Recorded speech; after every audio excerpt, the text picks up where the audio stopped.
Hello NBA fans, and welcome back to another episode here on the NBA The Week That Was. Today I'll be taking a look back at the deals that were made on March 25th's trade deadline. I will choose the 4 deals that I believe were most beneficial for teams and how they've displayed this positive impact on the court. Before I get into the video, it would be great if you guys could hit that subscribe button. Subscribing is completely free and it really helps me out here on the channel. Now let's get right into the video. On deadline day, the Atlanta Hawks traded Rajon Rondo to the Los Angeles Clippers for Lou Williams and 2 second-round picks. This trade was definitely a win for the Hawks, and it was a win for 2 key reasons. Firstly, on the court, the Hawks had an instant impact guy in Lou Will. Williams had been the premier bench scorer in the NBA for the past few years now, but this season he was evidently declining. He wasn't making that same impact for the Clippers this season, and they were ready to move on from him. Once he got traded to Atlanta, he pondered retirement but decided against it, and that decision has been extremely valuable for the Hawks. In the 6th game he has played in a Hawk jersey, Williams has averaged 12 points a game while shooting 53% from 3. With the Hawks losing the majority of their wing depth due to injury, Williams has stepped it up and provided big minutes off the bench. He has been much more efficient and overall influential to the Hawks' success than Rondo ever was. Off the court, in terms of salary, this deal was just as important to the Hawks. The Hawks were set to give Rondo $7.5 million in the next season. However, Lou's contract expires this summer.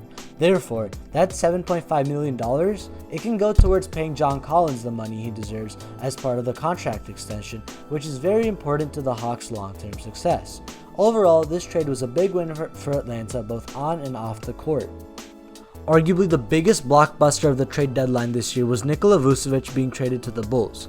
The full trade was Vucevic and Al-Farouq Aminu for Wendell Carter Jr., Otto Porter, and 2 future first-round picks. I will primarily talk about the positives of this trade from the Bulls' point of view. While the core of Zach LaVine, Lauri Markkanen, Carter Jr., and Kobe White oozed with potential, it never really lived up to the hype. With the acquisition of Vucevic, one of the best big men in the NBA, the Bulls pair LaVine with an all-star and increased their short-term ceiling while not truly limiting their long-term potential. GM Arturas Karnisovas did a great job by only letting go of Carter and Porter and 2 picks in acquiring Vooch. In the 8 games Vucevic has played with the Bulls, he has continued his all-star play from Orlando, averaging 23 points, 10 rebounds, and 4 assists a game, while leading the Bulls to a 4-4 record. While the record might not seem flattering so far, adding Vooch to this team definitely makes the Bulls a dangerous playoff team. Combining Vucevic's well-rounded offensive game with LaVine's high-octane scoring, you have 2 players that can give you 60 combined on any given night, and with some good depth in Kobe White, Markkanen, Thaddeus Young, the Bulls really look strong. Vucevic himself is only 30 as well, so he'll spend at least 2 to 3 years of his prime in Chicago. And if White, Markkanen, and rookie Patrick Williams develop some sort of consistency, the Bulls will be a sleeper pick to win the Eastern Conference in the next 2 to 3 years. In a low-radar move, the Toronto Raptors shipped Norman Powell to Portland in return for Gary Trent Jr. and Rodney Hood.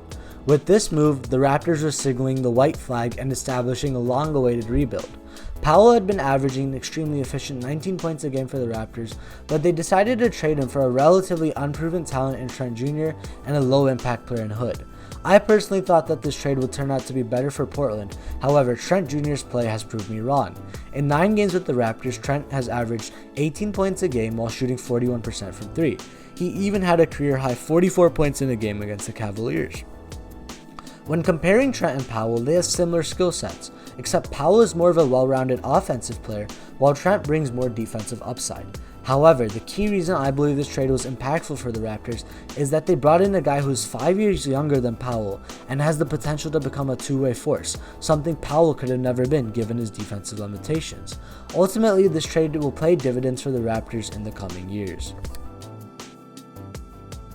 Finally, we have the last trade I'll be talking about, which is the Aaron Gordon trade to the Denver Nuggets. The Nuggets gave up RJ Hampton, Gary Harris, and future first-round picks in order to acquire Gordon and Gary Clark. This trade was a masterstroke by the Nuggets that could be the key to them being the champions of the Western Conference. Gordon's skill set and build is exactly what the Nuggets needed. Gordon is an elite athlete who excels on the defensive side, on the perimeter, and in the paint. He will be crucial for the Nuggets come playoff time when they can throw him at the likes of LeBron James, Kawhi Leonard, and other elite wings of the West. Also, Gordon is an underrated playmaker for his size, can be an impactful post scorer, and at times is a consistent shooter from deep. We can already see the impact he's had on the Nuggets. The Nuggets are 7-1 in the games he has played, and they're playing some of their best basketball with him in the starting lineup.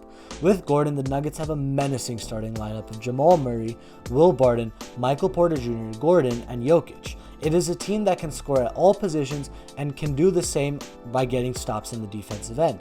Let's see if this success lasts in the playoffs.